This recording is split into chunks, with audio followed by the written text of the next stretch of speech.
Okay, welcome to Monday.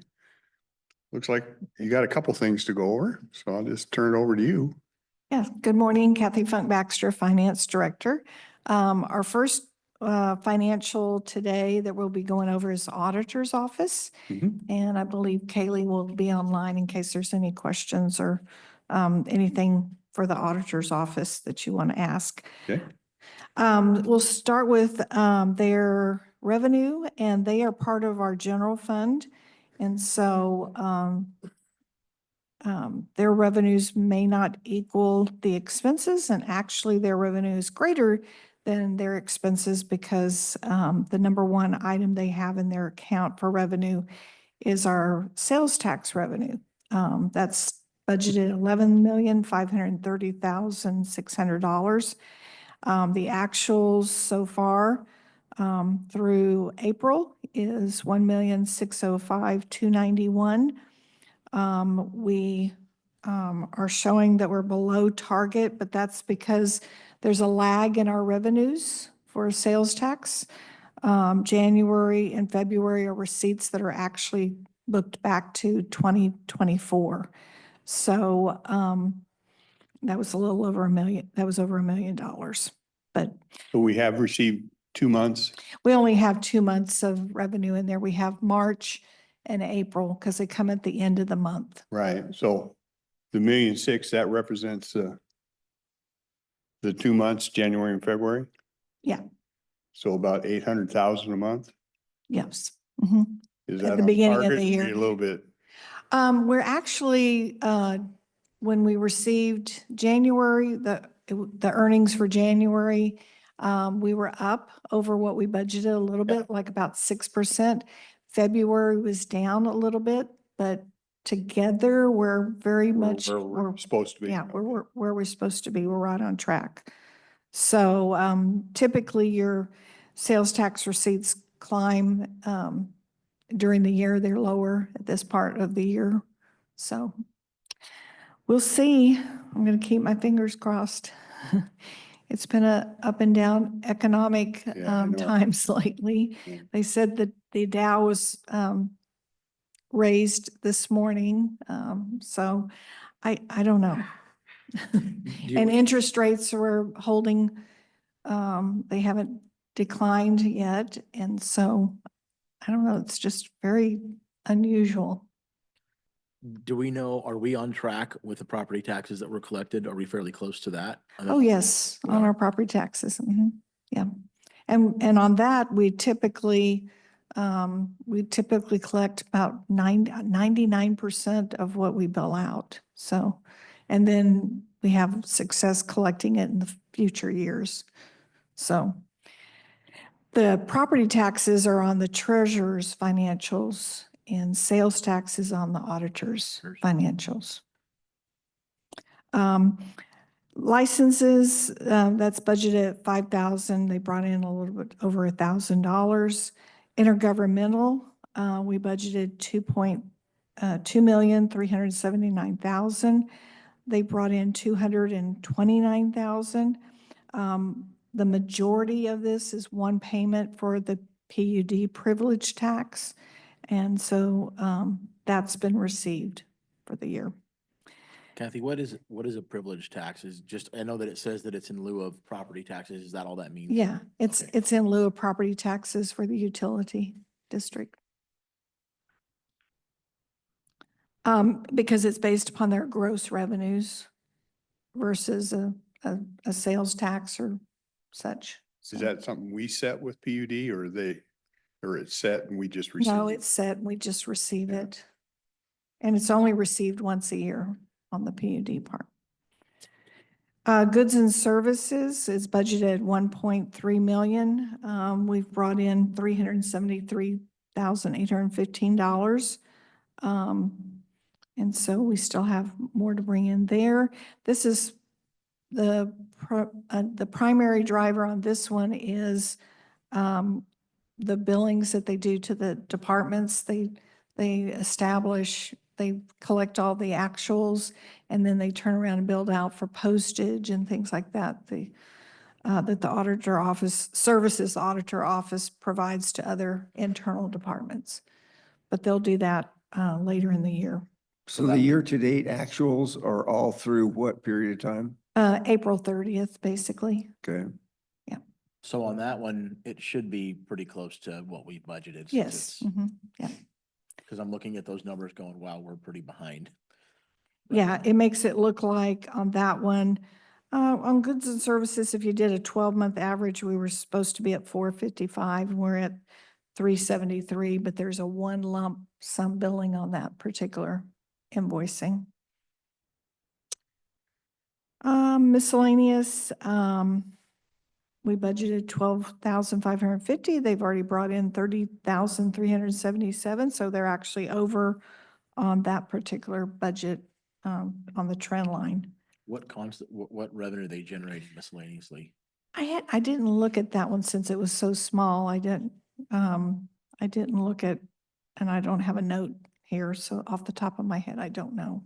Is it possible Haley may some know. small grants could come in there or Gr- not? Grants would be under intergovernmental, Okay. probably. So miscellaneous is probably something they didn't, it's very small that they didn't project. They should apply that same principle to the other ones too, because it's. Yeah, whatever let's they're be doing. over budget on everything, right? Yeah. Go back to the PUD privilege tax. Is that based on last year's sales or since it's in lieu of I believe so. I believe it's based upon gross sales from last year? last year. Mhm. Which is why it's a lump sum once a Yeah, year. and why it comes in like around April, March or April time period. Okay. I see Kaylee popped up for a Okay. second. Did you have Yeah. something?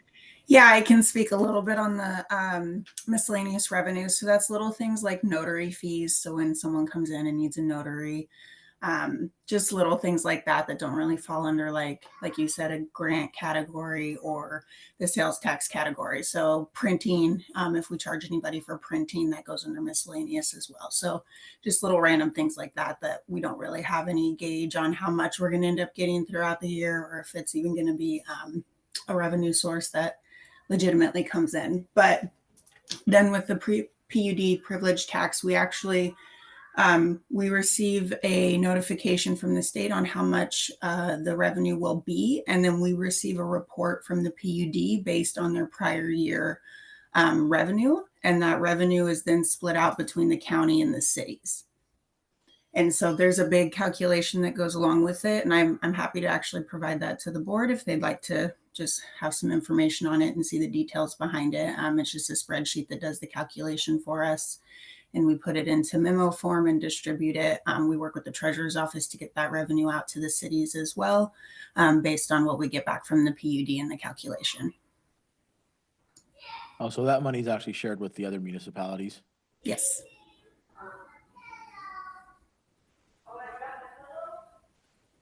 So the PUD privilege tax is based on the amount of electrical sales that they have? Yes. Is that for all classes of customers? For the PUD, do you know? Yes, I believe so. It's sales by tax area. So it's just the total revenue, and then it's based on the area that it comes in from. So Castle Rock County, Kalama Industrial, Kelso, Longview Industrial, and Woodland. Okay.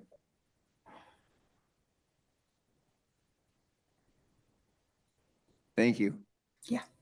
And it's pretty consistent. This is the amount that, close to the amount we received last year as well. It's a fairly consistent number. And that's adjusted when the PUD adjusts the rates, the ratio, the Mhm. formula, I mean. Okay, that's it on revenue. And then on expenses, their largest expense for the auditor's office, of course, is their personnel expense. That's budgeted at 1.7 million. Our actuals are 453,000. And we're a little bit below our target for a 12-month trend line. And that's probably because they have one vacancy. They 15 filled positions and 1 vacancy that was as of April. And then on supplies, we budgeted 43,000. They've expended 3,729, so very small there. Then for services, we budgeted $360,915. We've expended 200,265, which looks like it's over our trend line, our target. But that's because of internal billings were all done in January. And so 160,000 of that 200,000 is our own internal IT billing. Kathy, go back to personnel real quick for me. Mhm. So you're saying that that one vacancy is what created the deficit? It's part of it, but also when we do these financials, our payrolls don't post exactly like the month because we're paid on the 10th and the 25th. So there's 1 month worth, half a month worth of payroll that's for whole- oh, April okay. that just now posted Got it. 'Cause I'm May looking at that going, 10th. man, that vacancy made a lot of money. Yeah, no, it's Whoever that also, was. Okay. yeah, it's also due to the lag timing on when our payrolls are actually Okay. posted on our books. Got it. So that makes part of it. And that's it for the auditor. You have any other questions? Hard questions, I'll let Kaylee answer. Thank you. She's wrapping up her audit. She's going to be very happy here. She's going to have a big smile on her face when Yeah. she turns in everything. That's always a good time, right? Yeah, We're getting close. yeah. We'd have auditors in at the bank, of course, they're in on basically a yearly basis, and a lot of them were loan questions where our chief financial officer was the office down from me. So I just put a note with a arrow and say, Joe. Well, thank you for all your efforts, Katie. Yeah, of course. All right. Okay, we're gonna go to, I'll bring Shauna. We're gonna talk about solid waste. Financials and bring those up.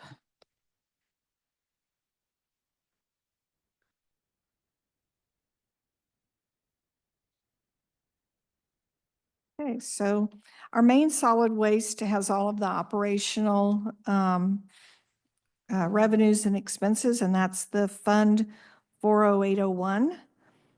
This is an enterprise fund. And so we have budgeted revenues and expenses that will equal. And on their side, on the revenue side, intergovernmental is budgeted at 150,000. That's a Department of Ecology grant, and we won't see that revenue. We expect to be paid in June, so that's why you're not seeing any revenue so far this year. Goods and services, this is where we collect for our solid waste services. And so the activity fluctuates from month to month. And so while this is through the month of April, our revenue was basically for those payments that we collected just for 2025. Any collections that we did that were related to 2024, they accrue them back to 2024. So we did collect them in January and February, but they were accrued back to 2024. So it may make it look like we're behind on our revenue projection because our target's a little over 9 million for 4 months. But because of the lag in timing, you bill and then you collect in the next 30 days. So. How do we amend last year's budget with that additional money that got put into it? What's that process?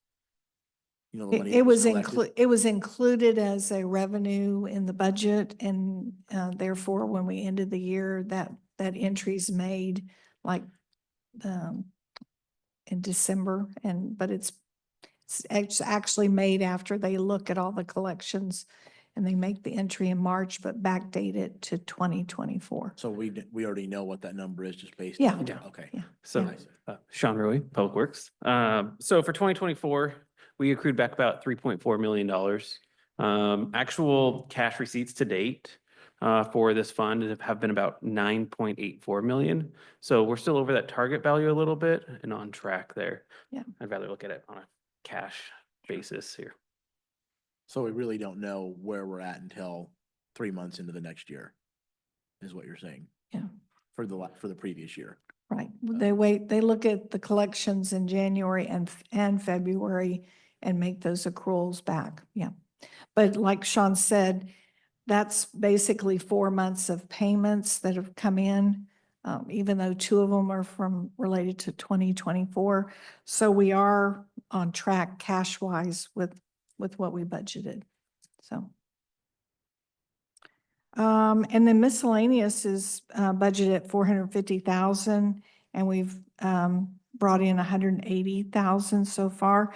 That's primarily our investment earnings on our funds.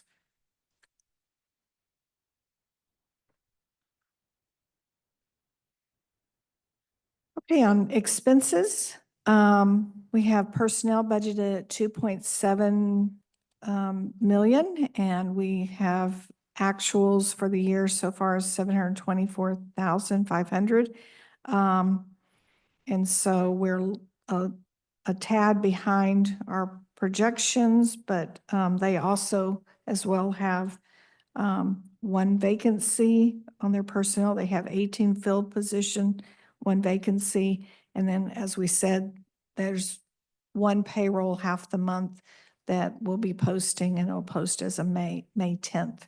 And that's really related to April expenses. Then on supplies, we budgeted $1,608,500. We have expended $646,031. We're a little bit over on our target on supplies, but I don't anticipate that that's going to be an issue. It's probably just timing of things that were purchased. They typically purchase things in bulk. I know at the solid waste, their materials. Their services is budgeted 17 million, a little over 17 million. They've expensed 4.5 million. 1.3 million of those payments were paid to solid waste control for the management. That there's a contract related to the management of the solid waste facilities. So. On our transfers, we've budgeted 11.5 million. We've already booked all of those transfers, and those transfers are to the various post-closure funds, and those have all been made. They're also related. They also have a calculation and a formula for those.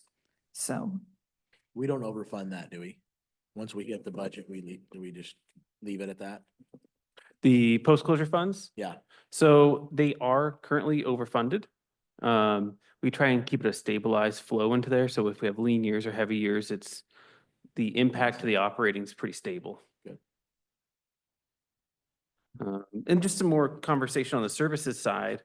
As Kathy said, our waste control payments are about 1.3 million year to date on that. That's for operating the transfer station, our rural recycling sites, household hazardous waste, and bringing the waste to the landfill. Also included in that is the rent payment to the general fund. Our second one should be coming out next week for Q2. And so those are the 2 biggest items within there.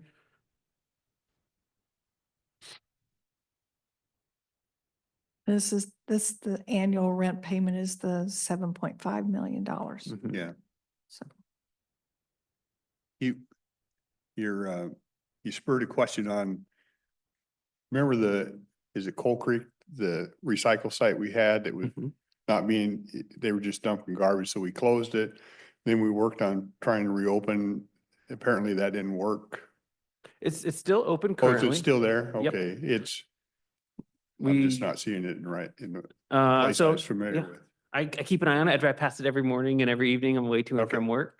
We have had a few dumping incidences, but with some of the cameras and other stuff we've installed, we've been able to further the process on those individuals who have dumped those items. Yeah. I like it a lot. I put a lot of cardboard in there. And this report you sent us, is this how you kind of come up with what you need to set aside? Yeah, that's our, what we call our FA, our financial assurance for the year. This is one of the items we have to send to Ecology and EPA on our This- annual report. This is an annual basis that you Mhm. do And- this, so they know that we have enough funds in those to cover those areas. 100%. Yeah, we are required to have at a minimum this funding set aside and kind of how we calculate it and all the backup data for that. When we set the revenue side of it, do we take into account when it's set, any investments that we may have maturing? Because remember when we talked about, I noticed the $220,000 where that came from, and we had to look that up. Do we account for that, or do we just wait for it to show up? Yeah, and in those years prior, we didn't have a pool through the treasurer's office. We just had the LGIP and direct investments. And now with the pool at the treasurer's office, they've really handled that side, and so it's much more consistent. So the one that you and I talked about, that lump sum, that was previous to the pool? the Yes, investment sir. pool. Yep. Okay. Got it. And then with the new legislation that passed, do we renegotiate, do we need to renegotiate the rent terms capped at 7% for the landfill, or is that affected at all? Is it set? Is the term set for the rent? Or is that negotiable moving forward? Yeah, they were. Yeah. Yeah. So on the rent for the landfill, when it was first established, it was based upon a 6% return on the value, the fair market value of that property. And so that was calculated, and then we did a update to that calculation this past budget cycle. And we basically did an inflationary factor, and we still we have to consistently use that 6%, because once we established it as the rate of return on that investment, that asset, we have to consistently use that. Or else our auditors will have questions about that. And every year consistently as part of the audit, they've asked questions about the land rent that's paid back to the general fund. So we try to show all of our paperwork and all of our calculations on that. And the last time I calculate, we're very close to that, the max that we can charge on that rent. So that's Unless what- the value is significantly different. And we are very conservative on what we were using for the value of the landfill, not the marketplace or whatever, what you could sell the landfill for, but basically we're trying to be conservative on our fair value.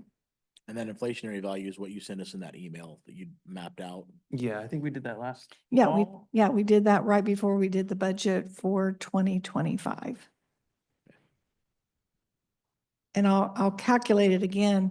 It's based upon the amount of land that's not utilized yet, right? Sean does part of the calculation where he determines the amount of land that we still have available to us for use.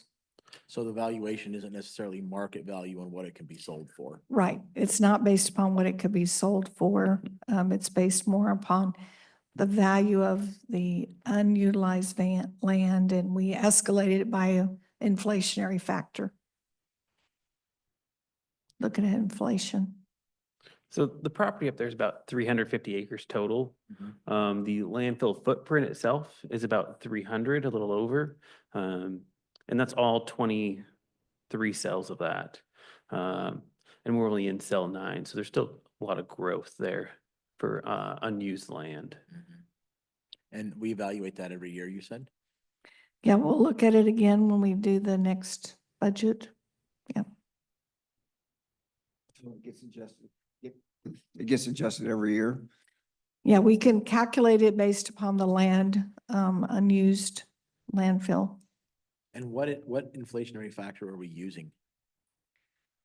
I think we used an average And so I can't remember the number off the top of my head. I would have to look back on Yeah, that. I can get back to you on that. I just wanted to be able to demonstrate to the auditors that our rent is not in excess of Yeah. that original calculation, which was the 6% return on investment. I mean, we could spend a lot to get an assessment done by a third party, but that was pretty expensive. So we took a very conservative approach and just used inflationary factor. Yeah. Did we come up with the 6% because of the investment vehicles that we leveraged to buy it? Is that how did we land at 6%? It's, I had to answer that question for the auditors, so I was able to finally find a file and information on it. And basically the 6% was recommended by, at that time, we were working with a legal firm that recommended the going rate for this type of investment would be 6%. And so that's what was used. It was pretty conservative because it was anywhere from 5. When I read the materials, it was anywhere from 5 to 9% or 10%. And they landed on 6%. I may be remembering incorrectly, but I think they mirrored King County on that as well, as it had been a proven and approved item in the past. Okay.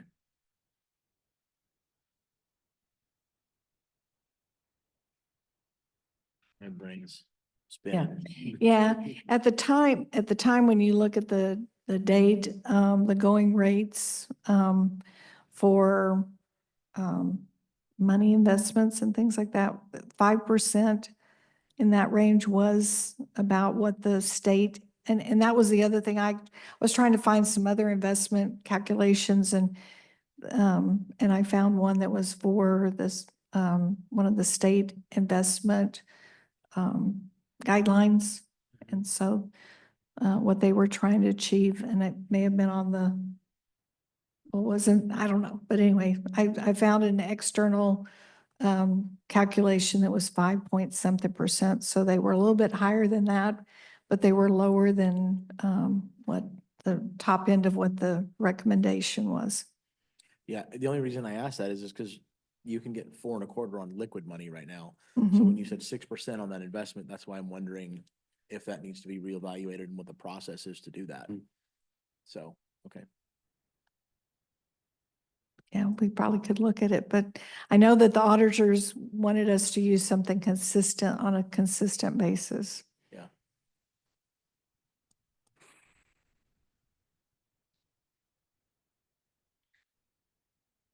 Okay, where was I at?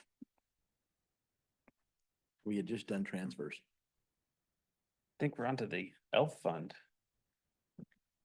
Yeah, so this is, like I said, this is their operating. And then the next fund that they have is where they're setting aside funds to be able to, if they need to do any capital purchases or improvements. And so this fund also receives transfers in, and this year we've budgeted 8.5 million. We've set that transfer aside. And then on miscellaneous, it's budgeted 220,000, and that's basically investment income that we've achieved at 101,000 so far this year. So we're a little bit above what we budgeted, probably on a trend basis for that one as well. And on the expenses for this fund, like I said, this is where we would have any capital expenses. And we have capital expenses for the year budgeted at 2.8,500,000. And the note that we have, and I'm sure Sean can answer this, it has to do with vertical gas wells project. And that has an approximate cost of 1.7 million. And then they're also, as he said, they're in cell 9, they're designing cell 10, right? And so that will cost about 700,000. So those are the two major items on that capital budget. And I'm sure they're also, because we have a large fund balance, they're planning for some future projects as well.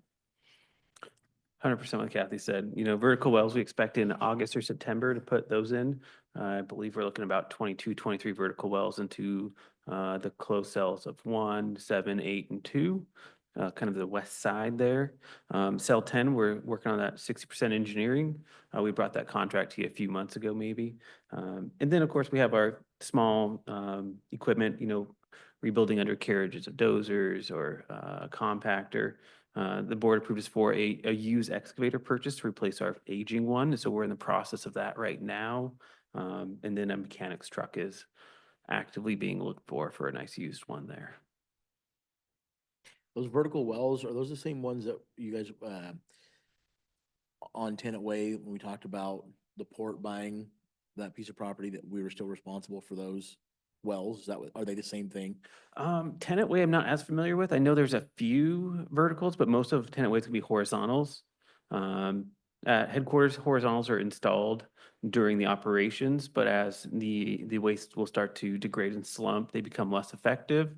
And so as we've closed or moved away from an area, we'll actually drill vertically through, hit everything, and they have a larger area of influence and are more effective with the removal of liquid and any air induction into it. So vertical wells are the gold standard of a finished site area.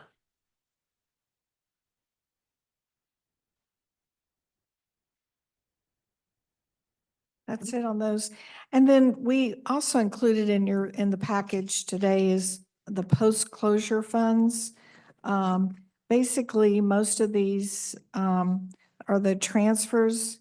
We don't even have any real expenses budgeted on these. And so I was basically gonna, unless they have any actual expenses, I wasn't going to probably go over those in the future. So we fund those, like we said, through transfers once a year. Those have all been done already. I don't think there's, and then we have the only revenue, real revenue is the transfers in and the miscellaneous, which is investment income on those funds sitting there. So.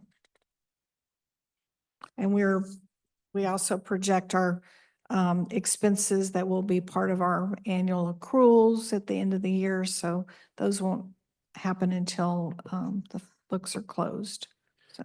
Yeah, and so kind of talking about the expenses at the year end. So the FA itself, once again, drives that accrual of, okay, how much space have we used? What percentage of the total cost is that? And then we book that expense and that liability at the same time.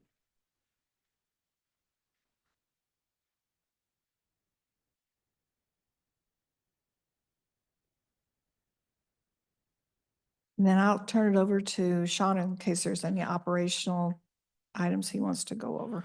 Yeah, like we talked about, we put on the board with the FA last week, give it a little time to look through that.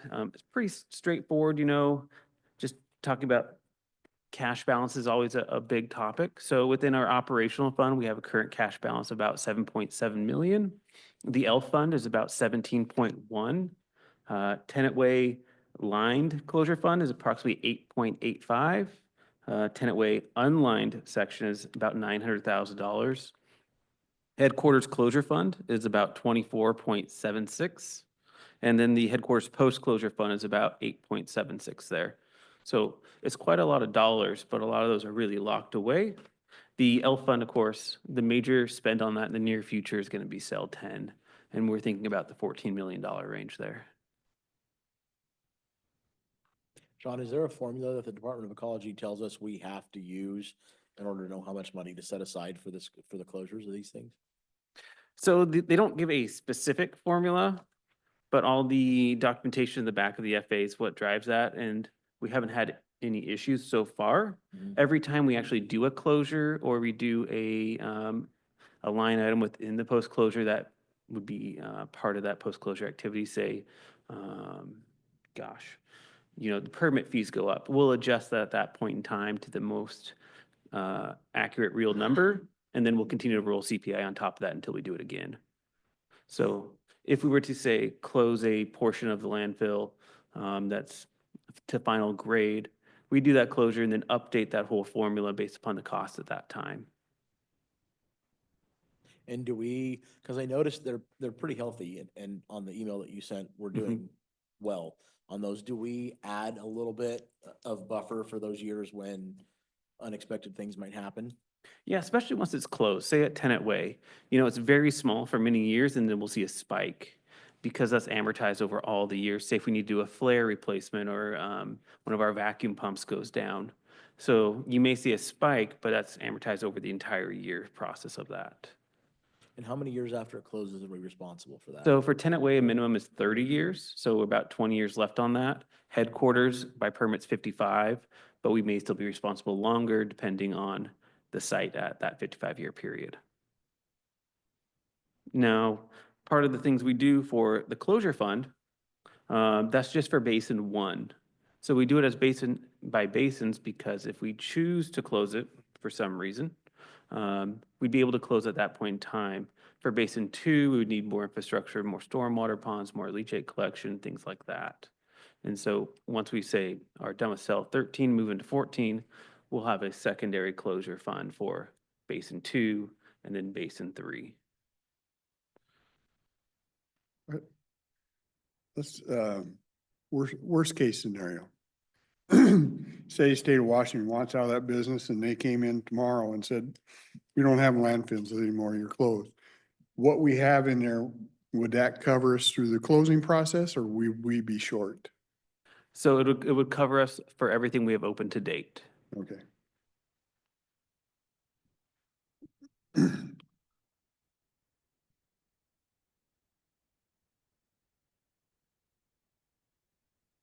There's one number I always like to share. That's the fun one. Let me get to it. State doesn't usually do things like that on a whim though, Rick. Huh? The state doesn't usually do things like that on a whim though. What state are you in? He got sunburned this weekend. He's not thinking right. So the one number I like to share, just because it's, you know, gives it perspective. Currently for full closure and post-closure at headquarters based on basin 1 is $128 million. Yeah. So we have a long ways to go still in basin 1, but it's nice to put into perspective where we're at on that. Yeah. The only place I was going is how long is the taxpayer still on the hook if something drastic happened? It sounds like we should be covered if that happened, that Yes, sir. they shouldn't have to still be paying. Right.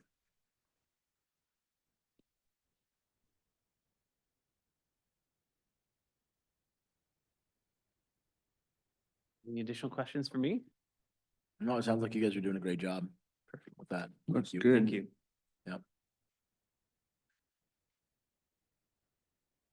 How many years did we run this before they finally found out? We ran it for, I don't even know how many years. It was just an expense. And then somebody mentioned, and I think it was somebody mentioned to Commissioner Weber at the time, that you can get some rent off of that. And that's when they went to this legal firm. Yeah, I think that was 2017 we made that change. Yeah, before that, it was just seen as an expense. The county didn't even know they could do something with that. So just a few years. Yeah.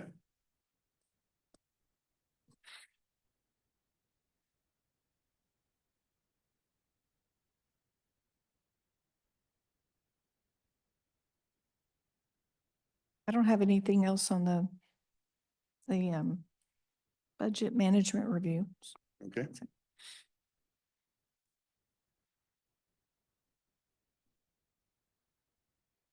We have other people coming in at 10.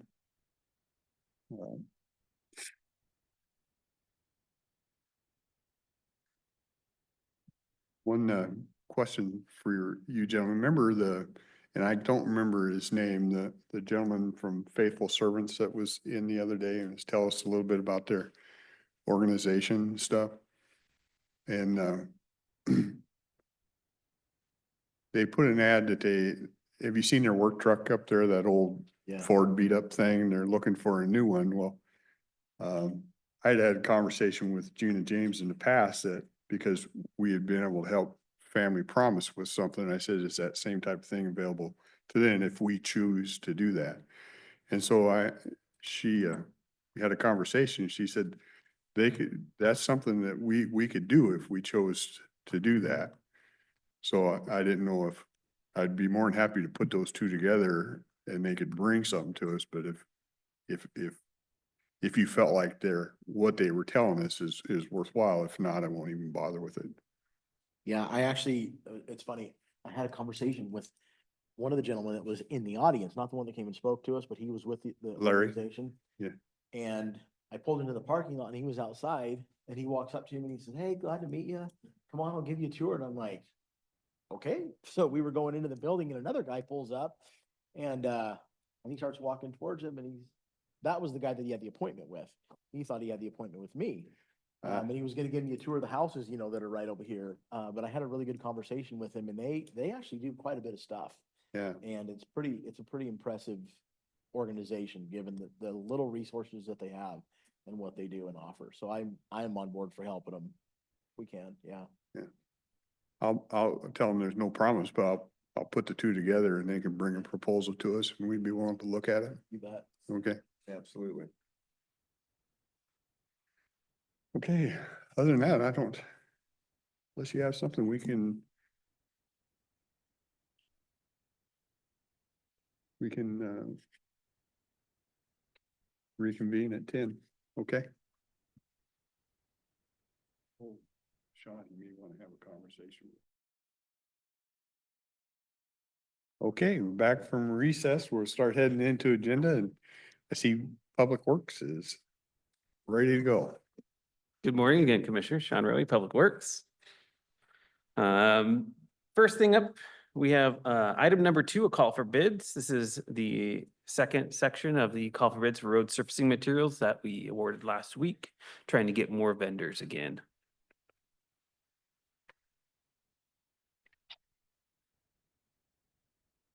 Hoping for somebody from the south end of the county, right? I'm hoping for a lot of people. Yeah, okay.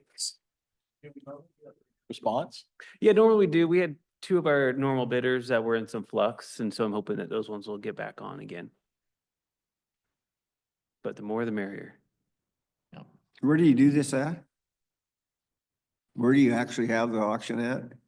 Oh, so yeah, item number 8, the public hearing at 9:30 for the public surplus. So the lighter duty items go to J Stout auction in Vancouver, Washougal area.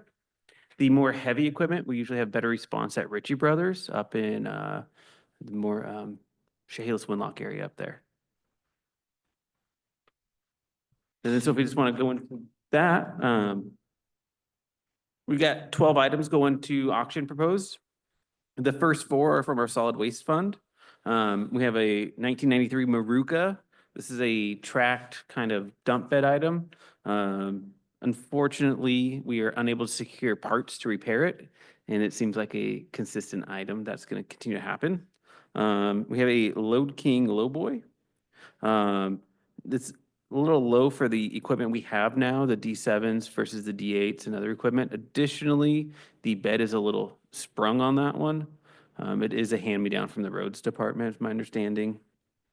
We have a D7. This was replaced by a D8 instead of a rebuild. And then we have a Case 580K. It looks to be a backhoe of some sorts that the hydraulics were not worth the repair on. Moving down to motor pool, we have 3 Fords, 2 Pursuits and 1 Expedition. These are all old sheriff vehicles. The 2 Interceptors have some mechanical issues and mileage, while the Expeditions age and then some wiring issues internally on it. After that, we have our ER&R equipment. We have a Machete 2 25-foot arm, a John Deere mower head, a John Deere mower, a 2006 Ford Explorer, 2010 Chevy Silverado, and a 2018 Ford F-150. All the vehicles are pretty high mileage in the 140,000 range. The arm and mower tractor. If you recall, we bought the Mower Max, that kind of squatty mower. We did do some musical chairs with the arms and mower heads around through the county. So the mower that's up, the mower arm that's on here is not the one that was attached to that mower initially. We did some swaps to keep the best equipment we had here. And then the mower heads we've kept as well, just as they have, we have flail type, we have spinning ones, you like see on the back of a tractor, different varieties for different uses. So that's a quick rundown of the surplus equipment, and if you have any questions or concerns on that. On the, on those Fords, Mhm. the sheriffs, do we know, what's the life expectancy on those? So we usually do 120 at public safety, and then we'll try to use them again if they're in good condition for motor pool vehicles. Okay. Usually, outside of building and planning and assessors, most departments only put 3,000 to 5,000 miles on them a year, and so there's a significant life period there. We have a lot in the back of our parking lot as we've rolled out our Explorers or Escapes from, 2006 or 2007. We'll roll into a Tahoe or an Interceptor if it's a good vehicle, and we can keep that around for the next 5 to 10 years. So once they graduate from the sheriff's office, we just run them till they die somewhere else. Pretty much. Okay.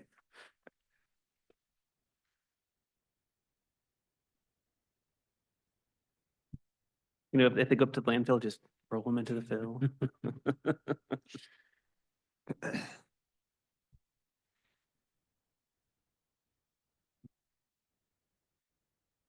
So the other public works item we have is I'm on the wrong page now.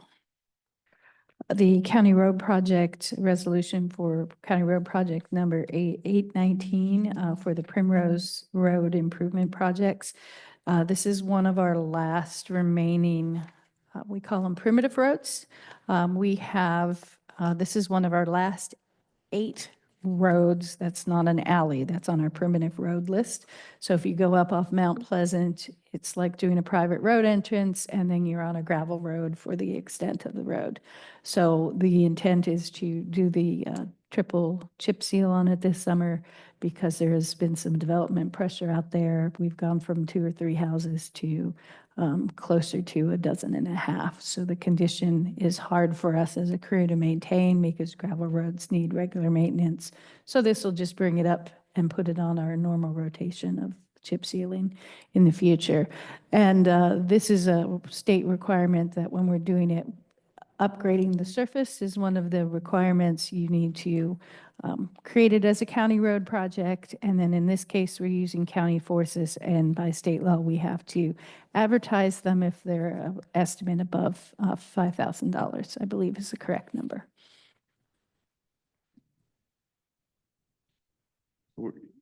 Did I hear you say we have like 8 of these remaining in the county and this is one of the 8? So Yes, besides the alleys, this is in Riderwood. This is one Gotcha. of the 8, yes. Okay. Another one that most people know of, the very tail end of Italian Creek is also a gravel road. We have several like that. A lot of our gravel roads are the tail end of county roads. Do we have plans to do the Italian Creek Road in the future? We don't have a set plan now because there are not a lot of houses out there. And this is beyond Greenwood, so you get on it and it's quite a ways out. So not currently, but sometime in the future we might. We do one of these approximately every 2 to 5 years. We'll pick up one of them when we have enough budget to do another primitive road. We did Stella a few years back, Cook Ferry. So we've been chipping away at our list. Where is the culvert? The culvert that's being replaced on Italian Creek is past Greenwood also. Yes, but it is before this For that, okay. section, because it is in a paved section of Italian Creek.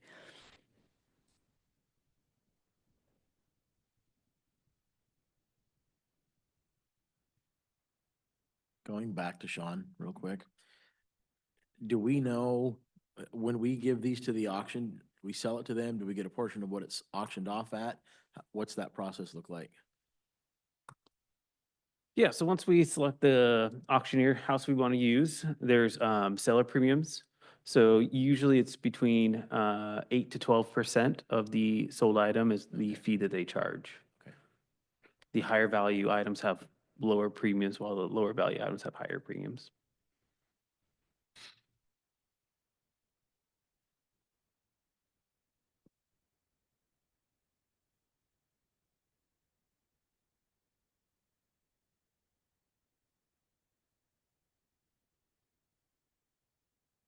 Thank you, commissioners. Good to go. View looks good.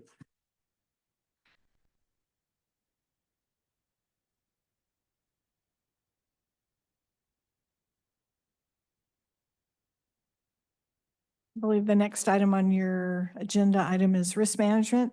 Kathy Funk Baxter, Finance Director. I'm here on behalf of the risk department. They're at a training right now.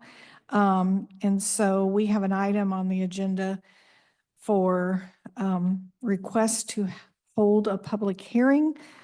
We have a county code related to music festivals, and we have we need to amend it and bring it up to date. And so that's why we're requesting a public hearing that would be held on June 10th for that music festival code. And the major change on it is the insurance requirements. So. If I That's it. remember right, Shelley, this old code was written like in the seventies or something? Yes. I mean, it's been a long time. Yes, so, yeah, and there's also a state RCW that goes with it, and so we're also amending it to make sure that we're up to date with the state provisions as well. This has to do with music festivals, and there's a permit required if there's a music festival in our county, anywhere in our county. I And think that old one, Commissioner, was in response to Woodstock. Probably so. Yeah, yeah. yeah, I imagine that's true. Yeah.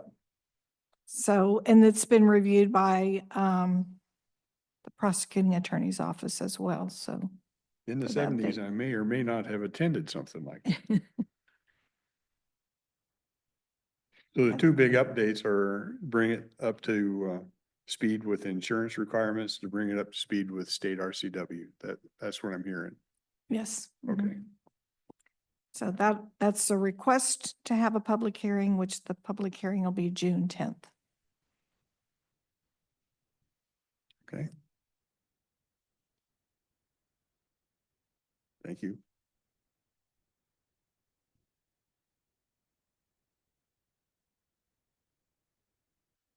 Wait, did you say the 10th? It says the 3rd here. I was going by what was put into, let me see. Yeah, she has everything written as June 10th. Let me go back and look at that. Yeah, June 10th is a Tuesday. I don't know what June 3rd is. Well, the third would be a So, Tuesday yeah. also. Yeah.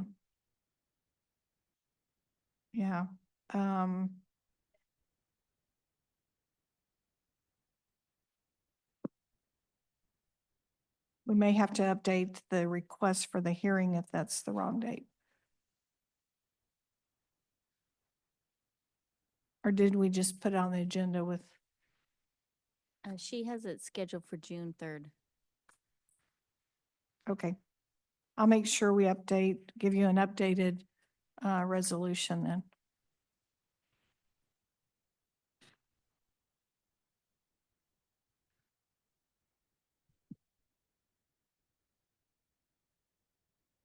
See, Sheriff is on. Did you have anything you wanted to say? It looks like we've kind of heard about, we know the Cowles County Code for Dangerous Animals. We've been talked about that quite frequently. I don't know if there's anything Brad wanted to add, or Jordan. I see Jordan on. Go ahead, Jordan.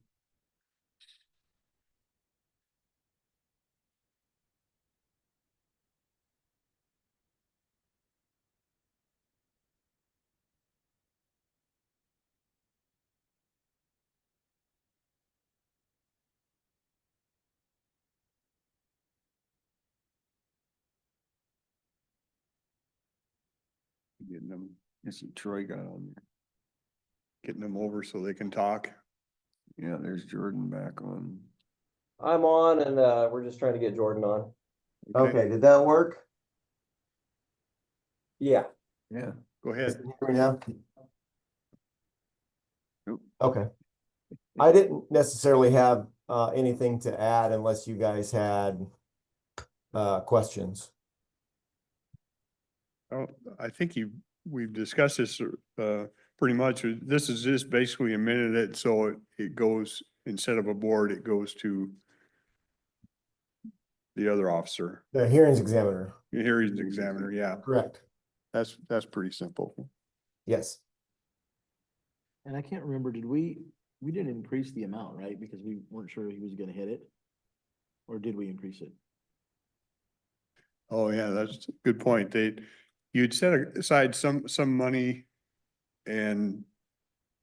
but I don't know if we increased it for the hearings examiner, because looking on volume, it should still fall within what we pay him, or did we increase that? Do you remember?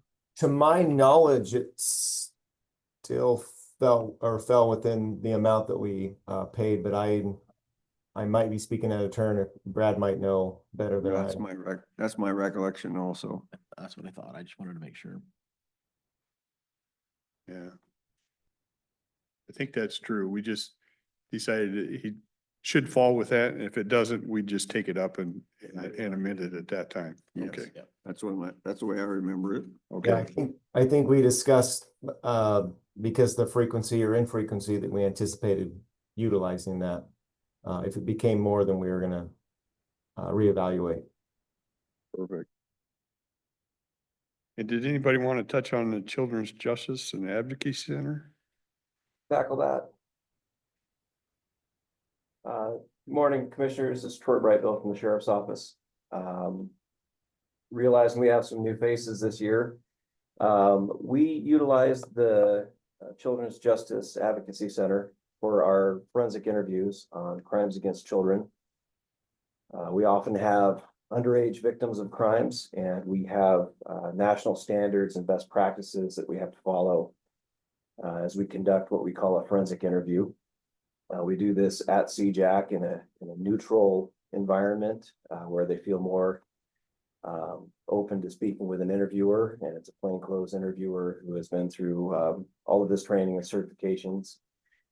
We work with them to learn what we can about these cases and use what we get out of those interviews in our cases that are prosecuted, as we try to take care of our children. These are very crucial services for us. We've been using him for quite a few years, Troy, right? Yeah, I think 2009 is when we started. When you started, yeah.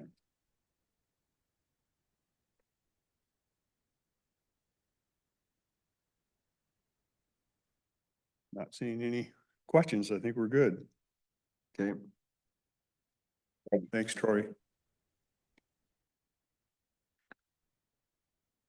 Somebody just popped up and said they tried to speak, but they couldn't. And I miss. I didn't see it on the chat. Oh yeah, I see. I'm not able to talk. Katrina. Oh, Katrina, Katrina here. okay. She's with them over there. Okay. Good morning, Commissioners. This is Yeah. Katrina with the Budget Office Yeah. for the Sheriff. Troy was able to cover that. Okay, Thank you. perfect, thank you. Thank you. Building and planning. Good morning, Commissioners. Tracy Jackson and Adam Tribble. We've excited to have the 20-lot subdivision on your agenda tomorrow. It's number 7. And I'll hand it over to Adam for the specifics. Thank you. This is the first subdivision we've seen since 2023, so this is kind of a long time coming. And it's going to be a 20-lot development on 3.5 acres. It's located north of the city of Castle Rock on West Side Highway, so kind of northwest. The development does make use of public water, which allows them a few more options than you have if you're on well and septic. And so if you know the area, it is located above the West Place subdivision, which is currently being built out with new homes, new single-family homes on pretty decent-sized lots. It's an attractive development. And so this one could be seen as the next phase, but it is different in a few ways. One, the developer's using the cottage housing provisions in county code. And this was an effort by the county to allow slightly different forms of housing in the county. So we'll see in this development, they're going to do a duplex style building. So there'll be two single-family homes that share a common wall. And they'll each have still have their own lot, their own private yard areas, their own driveways.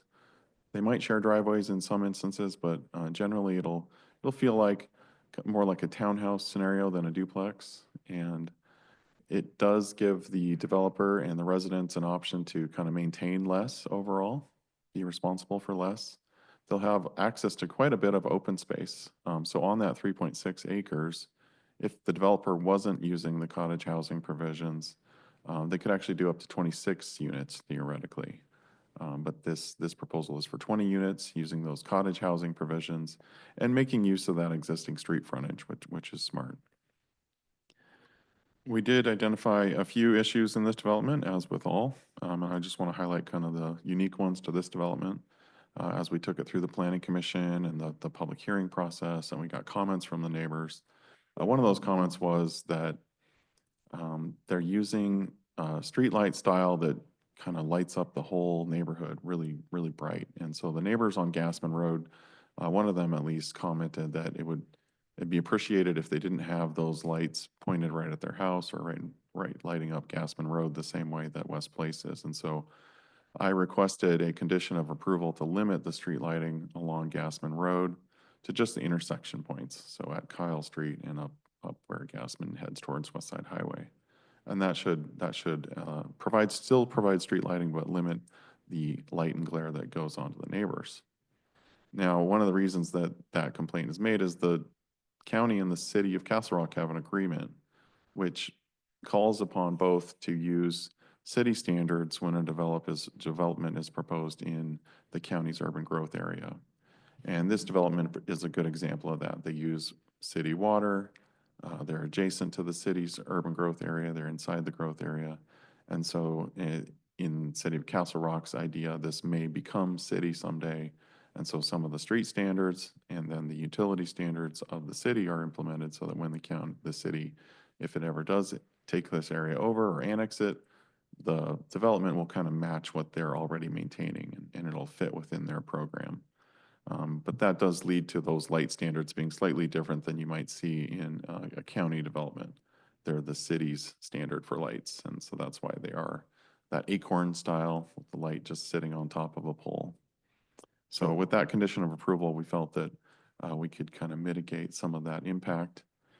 And so the Planning Commission did approve that, and you'll see that in your recommendation is to approve the development. You may... That's on Gassman side, there are two entrances or three? Two, yeah. Two, one up towards west side where it comes across and then one down towards the other end of the development, right? Yeah. So the lights would just be on those corners, not up and down like it is on Right, west side? not every 20 feet or whatever it is Okay. for the rest of the street, yep. And so the other thing you'll see in your agenda is there's a recommendation, and we had kind of a split where the Planning Commission didn't want to accept one of the staff recommendations. The developer requested that they want to use the cottage housing provisions, but they also want to exceed one of the standards. And you can see these cottage housing laws as kind of a trade-off. You get the flexibility in lot sizes, density, other standards, the housing types. And in return, it is limited in housing size. So 1,200 square feet is what capped in the ordinance. Planning Commission helped draft that code, and so they wanted to stick to that.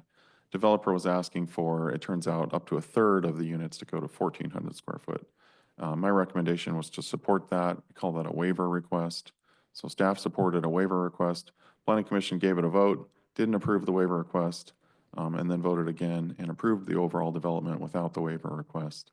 So that's what you'll see in your agenda is both the planning commission recommendation, or you can accept the staff recommendation and grant that waiver request, which would allow up to a third of the units to exceed the 1,200 square foot cap and go to a 1,400 square foot cap. Was there something magical about 1,200 feet when they passed that, or was that a number that was decided on and we can modify if we want to from there type thing? Yeah, I was informed by what many other cities or counties are doing. They're doing 1,200. Clark County does allow slightly larger units if you go vertical with that extra square footage. But in general, the cottage housing code mirrors what other jurisdictions were doing, which was capping it at 12. So it's just a number some group came up with, and let's start here. So Yeah. why would we not want to be somewhat flexible? Yeah, the whole point of cottage housing is flexibility, and that's where I came on. The And you're lot is giving us that generous. option tomorrow? Yeah. Okay. The lot's generous, the intensity's not that high. They're not even exceeding the maximum density as it is, so I felt like it was a pretty minor request and I recommended granting it. And I think the additional square footage is for an additional bathroom in those units. So they'd be like 2-bedroom, 2-bath instead of 2-bedroom, 1-bath. I think that's the difference, what his request was. And Adam, did you say that the planning commission denied that request the first time? The waiver request, yeah. Waiver request? Yep. Did they give a reason why? I think that they're falling back on, this code was drafted with the trade-off in, potentially you could see a very dense development. And so you kind of limit the intensity by capping the unit size at 1,200. So on the units, if I understood this correctly, the 2 single-family units with a common wall. Yeah, And so are those limited to 1,200 or are those possibly 1,400 each? yeah, it's 1,200 of habitable space, so it doesn't include the garage. So the garage is in addition to that. Any exterior porch would also be in addition to that. And then the unit, that's just 1/2 of the unit.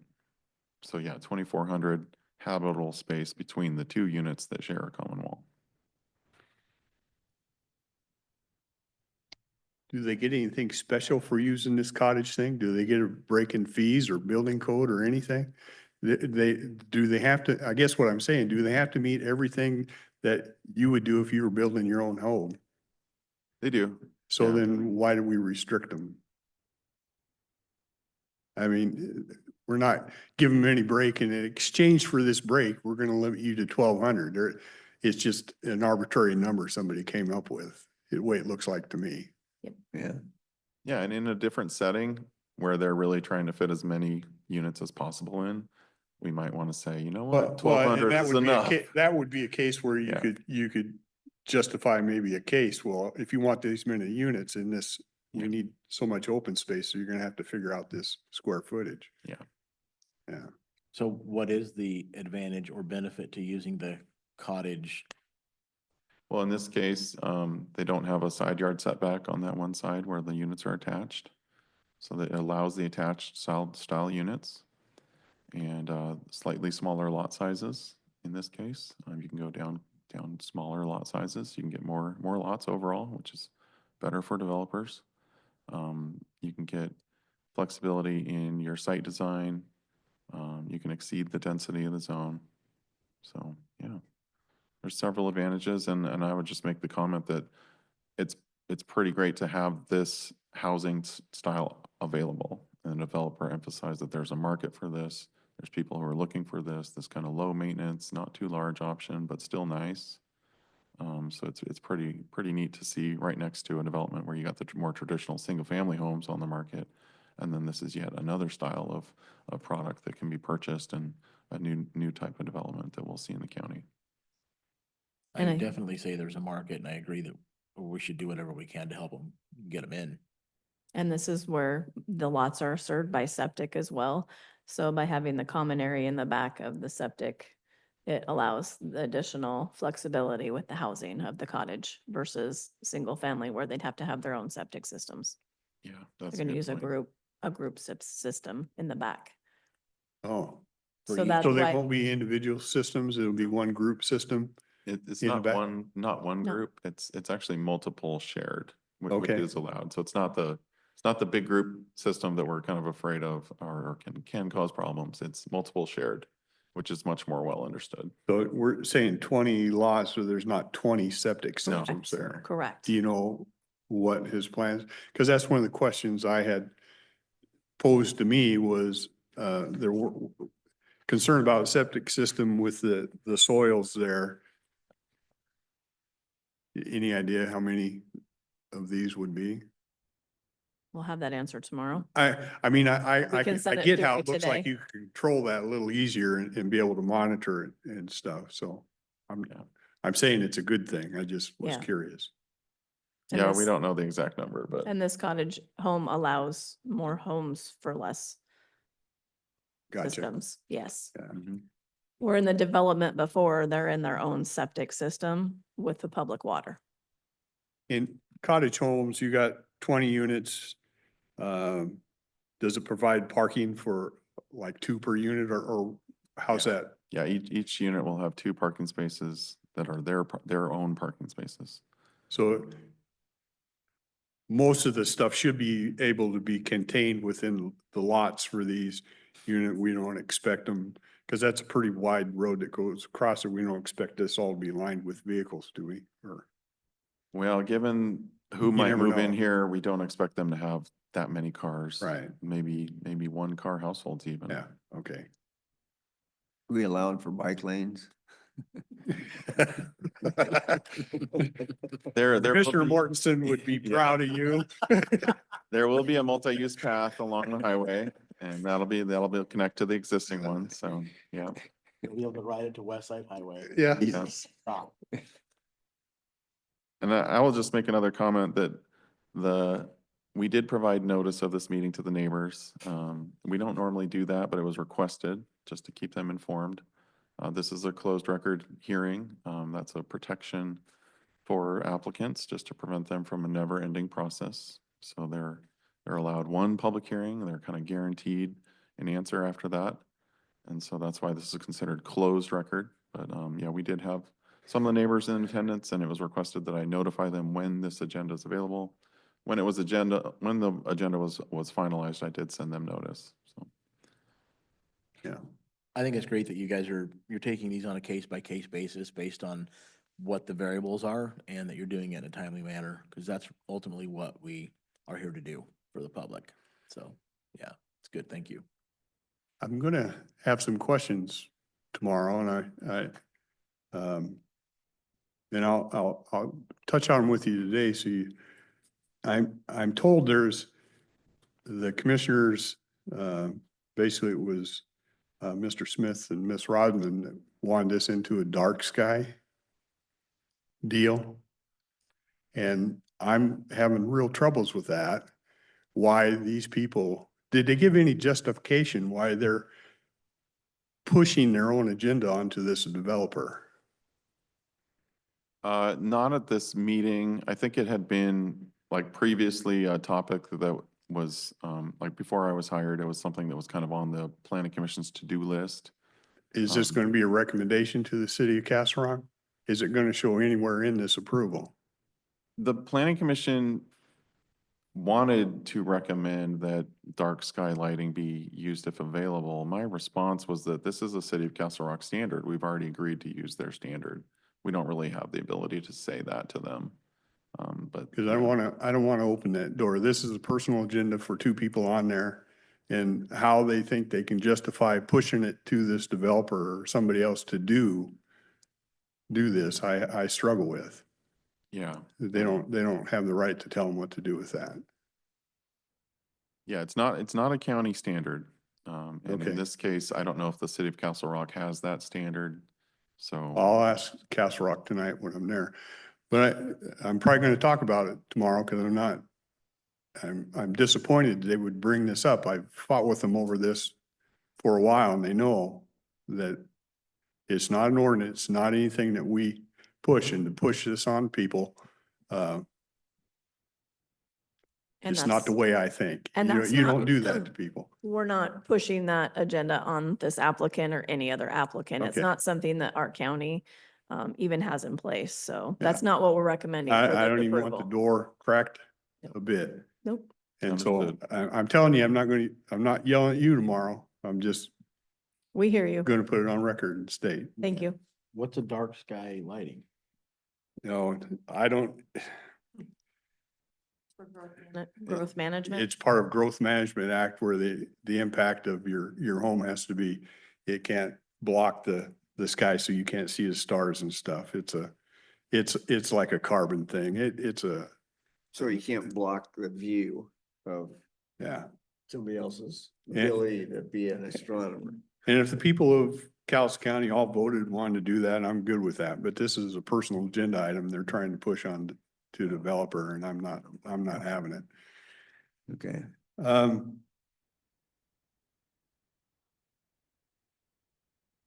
The other thing, I had somebody contact me and I'll just ask this question straight up and I'll probably ask it tomorrow. You know, Gassman Road, those people have lived there a long time. We have our shop there. There's a lot of heavy truck. There's probably people in the logging industry and whatever on there. And it was sent to me, developer's goal from the beginning of this project is get those trucks out of this neighborhood. Have you heard anything like that? I mean, is he gonna be tomorrow? I'll ask him that. Because you can't come in and tell these people they can't do what they're doing. I've never heard that from the developer in our Okay. conversations. I've never heard that complaint either. If he's here tomorrow, just so you know, I'm gonna ask that. Cause I believe he has a right to do what he wants with this property, but you can't start telling these others that have been there a long time that they can't do what they've been doing. I don't think it should be an issue, but I just trying to be upfront with you. Yeah. Makes sense. Actually, I think it's a good project. It puts more traffic on my road that I gotta deal with and I'll complain about it, but like everybody else, but it's part of growth. It's just what it is. Yeah, this was set aside as an urban area and there aren't that many in the county that are designated urban, but this is Yeah. one of them. Did he, at any point, did the developer talk about, what the rents are gonna be? What kind of rates he's looking at to rent those out? Well, these will be sold since Oh, they're they're on gonna sell 'em? individual Okay. lots, yeah. So as smaller units, hopefully they appeal to a slightly different segment of the market than the West Yeah. Place where they're much bigger homes on bigger lots. Well, I it's- actually think you should probably, I mean, it'd be interesting for you to take a drive out. That just used to be a wooded area. I mean, there was nothing there. And then they developed that and the biggest part of it, I think they're 2.5 acre lots, if I remember right. And they're pretty, I mean, they're pretty high in homes. And then this happens to be, Gassman comes into West Side Highway, Chapman comes into West Side Highway, and this is like It's a you can almost call it a triangle. It's a corner piece, Yeah, yeah. it's just a corner piece and it's separated from everything else by a pretty wide, I don't even know the name of the road that goes across there. So I think it's kind of a neat addition to this whole layout, actually. I mean, it's not interdispersed with the other homes. They're like two separate neighborhoods. Yes. Yeah. Yeah. And the original development that this gentleman did, they're half acre lots.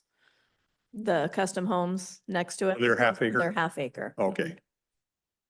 The other question, is there any, I've heard some stuff, there may be some adjustment to, is there any intention to change Gassman? You know, where Gassman comes up to West Side, it can be a little bit hard to see anyway, and with the houses built there, I don't know if it makes it worse or not. Do you even need that section of Gassman if you have the big access road? So yes, Susan Eugene is county engineer. As part of their conditions, they are to design a realignment of that intersection instead of that skew angle to Yeah. design it to come in at a 90 and dedicate that right of way. And in sometime in the future, the county is going to be looking for grant money to actually construct that. But they're going to get the design ready and have the right of way dedicated. And then in the future, when we can find grant money to do it, we'll do it as a safety project Yeah. to kind of Right tee it now, up. you kind of come in like this and you're Yes. going to make it 90. So it's Yeah. easier to see both ways. Easier to see both ways, especially when you're heading out of it. You can see easier. Well, there was talk in the first phase of completely closing off that intersection, and we get a lot of pushback from the people who are there. They did push back on that? Yeah, they didn't want it closed. You know, you have that big access road right there. That- Yeah, okay. So that was, that's the way we're addressing it. I was going home one day and right there at that intersection, you know, when you pass that, there's that little house down there and then there's the house on the right, but it kind of climbs up a little bit. You still got wildlife there. A black bear come running across the road and right up in those people's yard. Yeah. Wow. Yeah. A drink at the river or something. Yeah. Anything else? I actually think it's a good project. We're out there. excited about I'll additional complain housing. to, I'll complain to Paul about traffic issues for the rest of his life, but other than that, Okay, we'll see you tomorrow. Thank Thanks a you. lot. Thank you.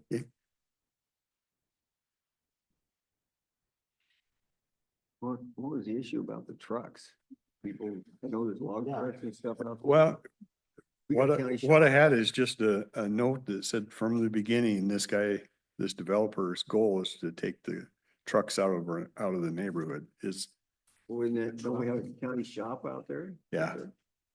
Hmm. so I just thought, well, I'll ask the question and see what his intentions are. Yeah. Good Lord.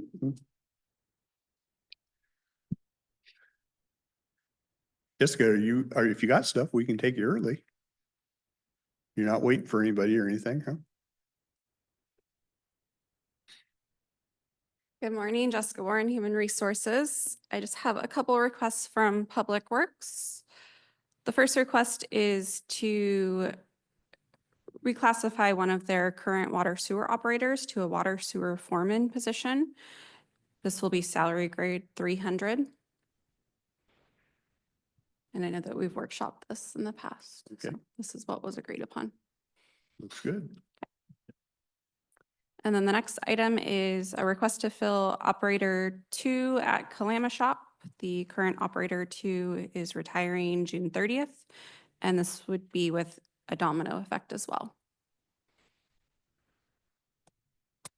Okay,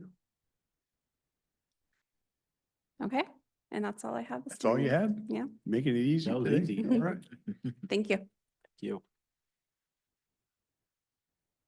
I see, did we have an application for homeless housing?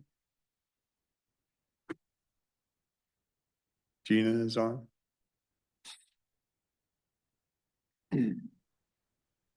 Morning. Yep, Gina James, Health and Human Services. Currently on the Homeless Housing Task Force, we have 13 members. This group can have up to 15. So we do have room for another one. I don't know this applicant at all, so up to the board if you'd like to move forward or interview or what that looks like. Do you have information on the applicant? I'm sorry to say, I don't. I was just saying, we got.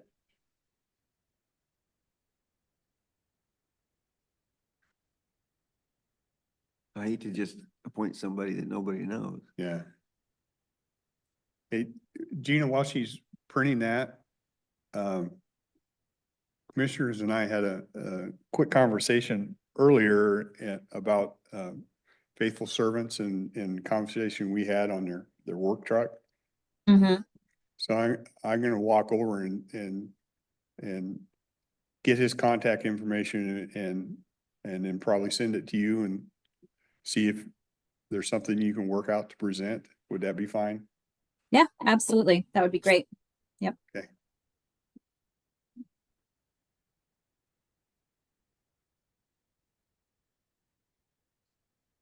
Gina, do you find that it's more helpful to have all the positions filled on that task force, or does it matter?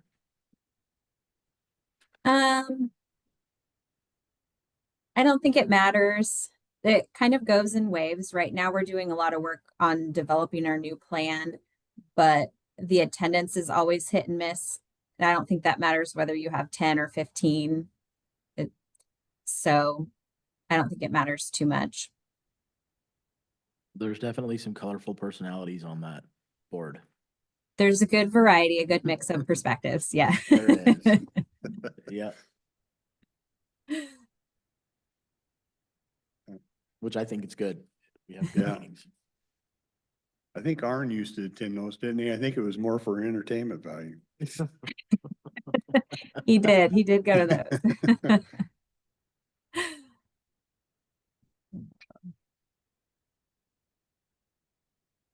This probably a busy time of year for you. You probably got kids in sports and running all over. Yeah, we have a middle school track and baseball. So we're just wrapping up regular season baseball, going into all stars. So Ooh, yes, Yeah. always busy. busy time. Yeah. You're a glutton for punishment, aren't you? I love it. I don't know what I'd do without chasing those kids around. I used to love it too, but after doing it for 15 years, like, yeah, you're not doing all stars this year. You'll outgrow it, trust me. Yeah. Yeah. We don't like to let it go after 4th of July. So that's kind of our cutoff for summertime is if we can Yeah. get that wrapped up by 4th of July, then we're good. Yeah.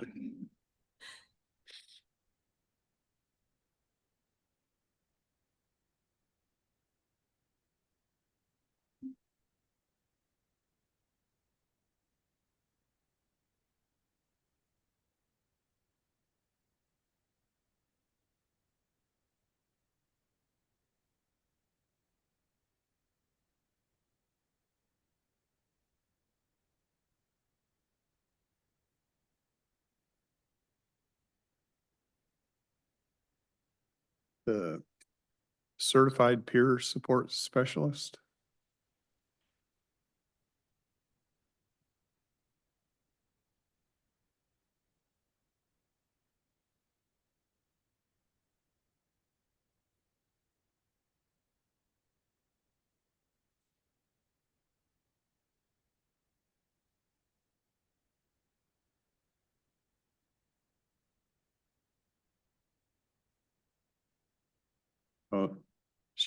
Is this City of Longview rep? She may have just put that in because she lives in Longview. No, this Okay. isn't. Yeah, this wouldn't be an official City of Longview representation. Okay. Yeah. Gina, what is a certified peer support specialist? What do they do? A certified peer support specialist. So it's usually somebody who they go through a certification to get this, and it's typically like an individual who has experienced either mental health or substance use issues in the past, and they become certified to then help individuals with that. So that's, I don't know a lot of details about it, but it's someone who has been through that some type of experience before, and they've become certified to then help individuals who are in a similar situation.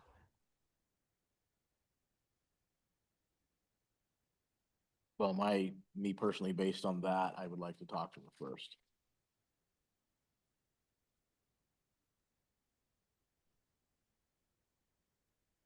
Works for me. That works for me. Okay. Okay, so I will sit tight and wait to hear back then on whether there's an appointment. Okay. Thank you. Thank you. Thank you.